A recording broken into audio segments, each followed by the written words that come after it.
the right person plus the right process equals delegation mastery. So within AssistPro, we are doing one-to-one matching. We are placing a right-hand executive assistant with our entrepreneur or business leader or business coach. And so having the right person is so important, but then you also need to plug in the right process. Delegating is very personal, and there is a personal style that comes along with that. So helping our clients to unlock the right process for them, that really leads into delegation mastery. So it's really this equation.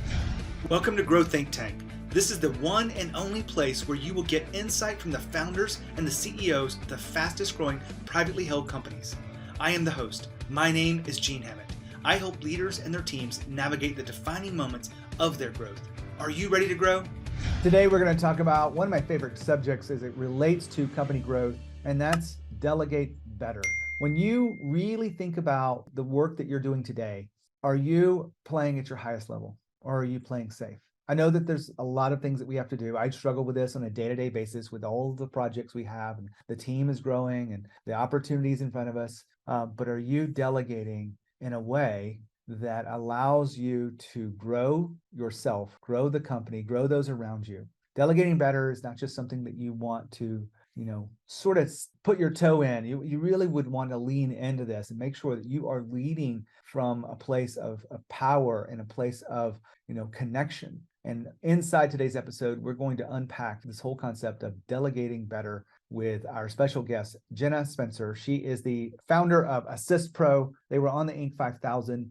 They've got 120 assistants out there that are really supporting other companies that are growing. And we talk about delegating better. We talk about delegating mastery as one of the terms that she uses. But I want to make sure that you understand this is not just about you giving people some tasks that you don't want to do. This is about you being a better leader. It's about you navigating the waters of people. As you grow, it's really important for you to expand your own capacity for lead and really grow those around you. So delegating better is something that will keep you or allow you to grow your company to that next level. My job as an executive coach is to help you in two specific ways. I work with founders of companies that are really looking to level up in their leadership and really expand how they lead and engage with their company. They know at 10 million that to get to 20 million, it takes a different approach. It takes a different type of leadership. And so I help them figure out all of the gaps that are getting in the way. I have unique, powerful conversations to identify the blind spots that are often, hindering us that we don't even know. This is my specialty. I've been doing this for a decade. So that's one way we serve. And if there's anything I can help you with there, make sure you check out genehammett.com and schedule your call today. And then secondly, it's leadership development. Very specifically, we transform managers into leaders. We are here to help you take people who are very good at what they're doing, who are probably experts in their own right, but help them build the kind of team around them through leadership skills. And if you think that management is all you need, I think that's a mistake. I think it really is an opportunity for you to really look at the difference between managing and leading. And very simply, managing the work is so different than leading the person. You want to become a leader. You need more leaders around you. And that's what we do through our leadership development program. If you feel like Leadership on Ramp or one of our other programs that will help you put coaching in the hands of your managers is right for you, then let's have a chat. Just go to genehammett.com, schedule your call today. When you think about your next growth, make sure you lean in and keep listening to the Growth Think Tank podcast. Now, here's our interview with Jenna. Jenna, how are you? Hey, I'm doing great. How are you? I am fantastic. We're going to have a great interview today. Before we get started, I'd love for you to tell us a little bit about AssistPro. Sure. So AssistPro is a virtual executive assistant agency, and we focus really on three things. One is the right fit assistant. So really making sure that our clients have the right assistant for them, not just someone with the needed skill set, but someone that is also a good holistic match for them. A tailored approach, really integrating our assistants into that entrepreneur's business, and then also delegation mastery. So really helping clients understand the power of delegation and implementing a great practice of delegation so that they can grow. Well, I know a lot of my clients still don't have executive assistants and they're running 10, 20, $30 million companies. What would you say to someone who hasn't invested in that yet? They feel like they're not worthy, or they feel like they do it better themselves. How do you approach that?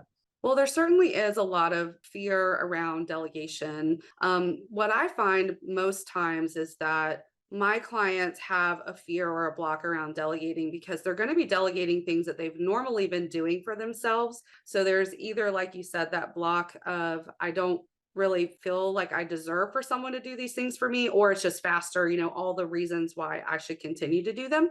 And I guess my feedback on that is until you've actually tried it, you really don't know what you're missing and what more is possible for you if you are able to have an extension of yourself helping you operate at a higher level. Fantastic. I know that your company made the Inc. list as one of the fastest growing companies. And I'm just kind of curious from within your own internal team. I know you're at 18 internal team with about 120 assistants that are out Yes. there. And I know it changes probably a little bit here and there, but what do you think is about your strategies and your leadership principles that have made you guys grow to where you are today? I mean, majority is about the people. And so we are so heavily invested in our team and into our assistants. It is always about, is there that mutual agreement? Is what we are offering and what we're looking for, is that really what those people are looking for? So being so super clear on our core values, our core principles, what we need from our team, making sure we have the right people in the right seats, always committed to that, but then also allowing our people to grow, listening to them, getting their feedback, listening to their ideas. When something's going wrong, not just blaming someone, but saying, hey, where did this go wrong? What do you think? How could we have done this differently? And really creating that atmosphere of working together and we're all in this together. There's a lot in there that you talked about. I mean, the one that stood out the most is listening to people. It's amazing how many times I have to tell someone that's a CEO who's having a little bit of a problem or struggle with a people, one person or maybe even multiple people inside of a team. And I go, well, what happens when you ask them and you really listen? And they don't have an answer. They're like, well, I think that they mean this, or I think this, or I think that. And I try to hold them accountable to, well, what do they really, instead of assuming anything. How do you think listening has changed the way your team engages with you as the leader? Well, I think that they feel valued and I think that they feel heard. So I think that helps build their confidence in feeling like a valued member of the team, and that if they speak up and they have something to share, they're going to feel listened to. So I think a lot of times, because I haven't always done this correctly too, right? So I've also blamed and moved too fast and made poor people decisions. And I have learned through listening to people like, wow, I really, maybe I've been with the company for a long time and I see that really you're listening and things are going better now. And I feel really engaged. So I think ultimately it just drives engagement and it drives retention and it drives employee growth. You had mentioned core values. I love this concept, and it's been one of the hottest topics across all of these interviews. It's probably on 50, 60, if not 70% of the interviews where someone brings up, hey, because we live our values, this is who we are. How do you guys use this concept of living the core values of the company? So we talk about our core values every single quarter. So we talk about them at the leadership level, and then they're also talked about in each department. So we run on EOS, that is our operating system, which is the entrepreneurial operating system. And so EOS has taught us from day one that your core values are so important and they should be, the undercurrent of your business. So we talk about them all the time. And some of the tactical things that we talk about them every single quarter. We do a state of the company meeting where we talk about those core values. We also have core value recipients every quarter. And so we will do shout outs. We'll send a gift. Hey, you really showed how you embodied this core value in the last quarter. And so we'll do little shout outs as well through like our Slack channel or other communication of, hey, you really found a way to get this done. Or, hey, I really saw that you were rooted in trust the way that you leaned into this difficult conversation. So we actually use the words of our core values in conversation, but also make them bigger on a quarterly basis. The day-to-day stuff that we're doing through shout outs, I think has the biggest impact, in my opinion, because it makes it present every moment. And the shout outs to me is just recognizing people who are in alignment with what these values mean, the behaviors, the actions and the thinking. Have you noticed any kind of backlash at all? And I'm not expecting something, but I know a lot of people go, well, I don't want to give awards because I don't want others to feel like they didn't do something. Have you seen anything like that? Hmm. I mean, I really haven't seen anything like that because it's not this huge production. So it's not this massive award. It is like a shout out, and then they do get like a gift card or something like that. So it's more just bringing it up. But we also do field that as the leadership team. So people can nominate people within the company to receive that. So we do monitor it very closely. So it's not like the same person just gets it every single quarter. But I really haven't seen any backlash because our team loves and promotes one another. And we're constantly always talking about them too in micro moments. So it's not just this big thing that happens every quarter that our team's striving for. We're also giving compliments, verbal compliments to people that include that same language. So it's not like such a big deal that there's been any backlash.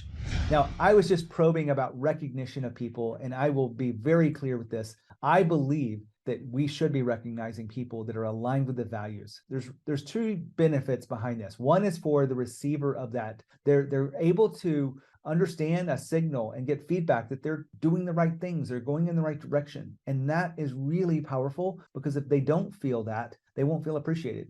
And then secondly, there's others watching in. There's the listeners of these shout outs that are like, oh, it's great that Susan got that, or Jeff got that, or Frank. But how do I make sure that I'm in alignment with these things? It makes them think about these things. Not that they're trying to seek awards or whatnot, but they just want to make sure they're staying in sync with what these values are. Now, I believe recognition is one of the most powerful elements inside of core values, because it allows us to live it on a regular basis without it being weird or odd. It becomes very natural when you do this well. If you have any questions about it, make sure you reach out to me. I'd love to support you in this. I have some free resources. All you have to do is ask. Just send me an email, gene@genehammett.com. Now, back to the interview with Jenna. I don't expect that there would be, but I just make sure that I'm not assuming things. I want to Yeah. listen. Good point. The real purpose for having you here, Jenna, is to talk a little bit more about your business, because we could talk about the leadership principles, and I think we'd learn a lot too. But I also love your perspective with, putting people, on the teams of other companies that you allow them to match. And we talked about your process and how thorough you are with that. But you also mentioned delegation mastery. Are there any core elements of delegation mastery that you could unpack for us? I think the biggest would be just the overall idea of delegation mastery. And that is the right person plus the right process equals delegation mastery. So within AssistPro, we are doing one-to-one matching. We are placing a right-hand executive assistant with our entrepreneur or business leader or business coach. And so having the right person is so, so important. But then you also need to plug in the right process. Delegating is very personal, and there is a personal style that comes along with that. So helping our clients to unlock the right process for them, that really leads into delegation mastery. So it's really this equation. What gets in the way of delegation mastery? So you have to have the right person for you. I will say probably assumptions, if we go back to that, right? Assuming that I need this type of assistant, or I need to delegate this type of way, instead of approaching it with pure curiosity on what is it that I really need, and actually giving myself as an entrepreneur the permission to receive that or to create that process that looks right for me. That's probably the number one thing that gets in the way. Jenna, when you are working with people to make sure that this relationship is maximized to the point, what are some of the things that you have to deal with on a day-to-day or week-to-week basis? Communication. Okay. So communicating when you are getting started with an assistant, when we're helping people get up and running, is so incredibly important.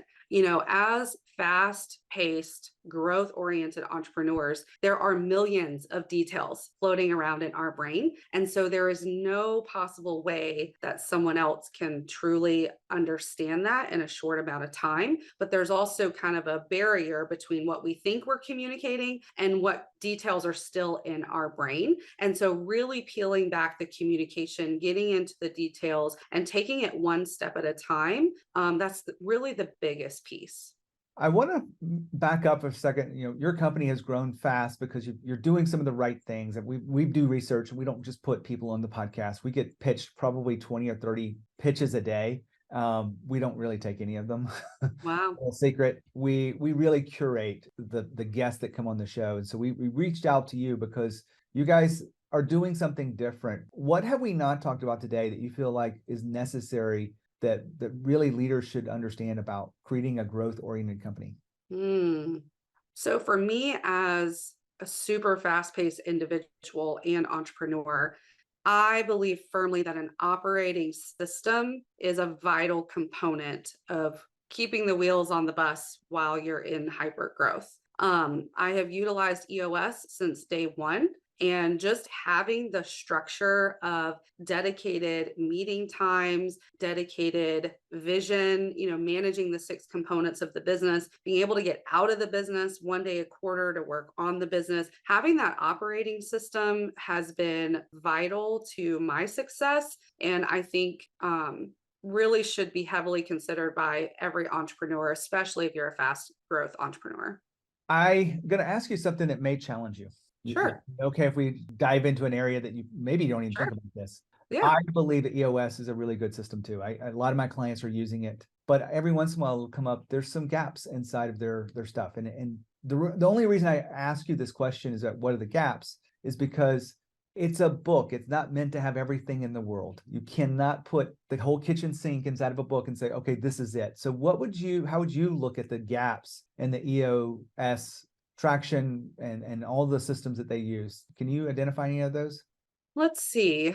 So I think it's not about having everything in the kitchen sink within one book or within one operating system, but it's what is most important to you as an entrepreneur, because you can't have everything. If you're focused on everything, then you're not really good at anything, So what are you laser focused on? And so for me, with having those founding principles, I'm a visionary. I'm going to chase shiny balls. I'm going to go all over the place. But by having that operating system, it kept me in a container. Now, I do have to reach outside of that operating system for industry specific knowledge, for executive coaching, for some mastermind and some other things. So it certainly doesn't provide every different aspect, but as far as like an operating system for the major 6 components of my business, it has been such a great tool and system to simplify and to keep me focused on the big things and keep things moving forward in a simple manner. So it certainly isn't everything, but it is a great operating system to keep things simple for me. It's been really great for me. I get that. And I only probe a little bit here because I'm a coach. I'm not going to compete with EOS. It's a very different experience. I'm not, I embrace it as well. Maybe not to the degree at which you have with your assistants and the way you're certified, but I'm curious, what do you get from the coaching that you've done that wasn't available inside of the EOS framework? Yeah. So EOS is about the business. It is about the 6 components of the business. It is not about bringing someone to me that has, staffing industry experience. It's different from consulting. It's different. It's purely the functionality of the business. So what I have received, I have always had mentors. I have always had coaches, because I believe that investing in myself does nothing but help my business, and it helps me grow. And I am trying to learn something new every single day. That is my personal life motto and what I put into my children and into my employees. So things like having mentors that have scaled and sold companies, people that have been in the staffing industry, people that have achieved the level of success that I want to achieve, people that have specific accounting, legal, tax knowledge, benefits, industry expertise. Those are the types of things that I have really found value in outside of EOS. Now, Jenna just said something about investing in herself. I will tell you, I'm a big believer of this. I have done this for years and years and years. And there have been times when I don't have a coach. I will perfectly admit I'm either focused on this or something going on in my life where I'm not ready for that kind of growth. But for the most part, there's always been someone out there that I lean to, and then I go and talk about the things that are getting in my way, the head trash, or maybe it's just, I want to see this from a different perspective, but I'm so ingrained into the emotional pathways and my current belief system or my current struggles that I can't see any other perspective. And I've always valued this for myself. Why should you value it? Well, because if you want to reach another level of success, if you want to reach another level of freedom, if you want to create a team around you that is, really optimized and aligned together, it's probably going to take something different than what's going on today. You have to create space for new things to happen. I believe that we are what we are today, and we have the results based on who we've been in the past. And if you want to create something new, you got to be willing to be someone new. And so I ask you, who in your life is challenging you? Who do you have conversations where they're really honest and transparent, and they hold you accountable to these transformational growths? This isn't just about a new strategy or new tactic or anything like that. This is really about growing and expanding as an individual. That's what I do for people. And I want to make sure that you understand the value of coaching. It may not be me. Maybe you're not looking to be continue on the fast growth set, or you want someone else you feel like has got a better, experience in your area. That's perfectly fine. But I do believe that if you are feeling stuck in any way and feeling like you'd like more clarity, and that would give you the confidence to move forward, then a coach is one of the most powerful ways you can do it. Now, I'll even correct myself. It is the most powerful way to do it, because it will speed your ability to get the results you want. It will keep you from making mistakes, ideally, if you have the right coach, and you will be able to truly create lasting change through this. That's my experience with it. That's my experience with my clients, and I'm happy to share with you. If there's any questions you have about coaching, make sure you let me know. Now back to Jenna. Well, I appreciate you unpacking that for us today. Jenna, we've been talking about, delegation mastery. We've talked about, really listening to your companies. We talked about core values. Is there anything else that you'd like to highlight? We also talked about EOS before we wrap up today. Give delegation a try. I own a delegation company, and I really just hired my first real assistant about a year and a half ago, actually 2 years ago, and she has changed my life. So I was telling everybody about delegation, but I also was not delegating to my full capacity. I was delegating to people in my organization and building departments and growing the company, but I wasn't delegating the things that I needed to delegate. And so from my personal experience, delegating things from my personal life really changed my business life. And that's where I started first, because I was less productive at work because of all the things I had going on at home with my 3 children and all the things that we had going on in life. So there is a lot of power in delegation, but really think about what you need, what works the best for you, because it really does come down to a lot of those personal preferences. You saying that just got me into it, because I have team members as well. And I thought about it because I asked this question in my coaching but where could you do it better, right? Where could you personally, me, delegate to my team in a better way and really lift them up to the point where they're really more valuable to me than they are now? Because I do feel like this podcast and a lot of the other things we do are systematized. I don't have to worry about them. They just run, which is great. It wasn't always that way, but you're triggering something inside me. If I'm just being honest with everyone listening, I could do a better job in this area. I could truly lift up the team around me, and maybe there's another team member around the corner, because I really believe in this concept. So Jenna, I really appreciate you being here and sharing your wisdom with us today. Thank you so much for having me. Wow, what a great interview. We talked about a lot of different things today. First of all, we talked about the importance of communication and about really listening to your people. Now, if you feel like you're listening, my challenge to you is listen a little harder. Listen a little bit better. Listen beyond what's being said. Listen to the emotions behind it. What's the source? What's the root of all of this stuff? It really will help you listen without making assumptions. And that is a part of the cornerstone of leadership. We also talked about EOS. I think EOS is a fantastic system. I don't have any qualms with it, but it has some gaps inside of this. It is not the only tool that you use to grow your business. It is very business focused and centric. You want to make sure that you're expanding as a leader, and that you're also surrounding yourself with people that are expanding. That's where we fit in. We actually work very well with the EOS frameworks and operating system. It really will help you through the coaching to have a different perspective sometimes, and to help you grow through some of the people issues, communication issues, alignment, buy-in. All of those things are the things that we do. And I really appreciate you listening in to today's Delegating Better podcast to grow your company. My job is to help you grow as individuals. And if there's anything I can do, make sure you reach out and let me know. When you think of growth and you think of leadership, think of Growth Think Tank. As always, lead with courage. We'll see you next time.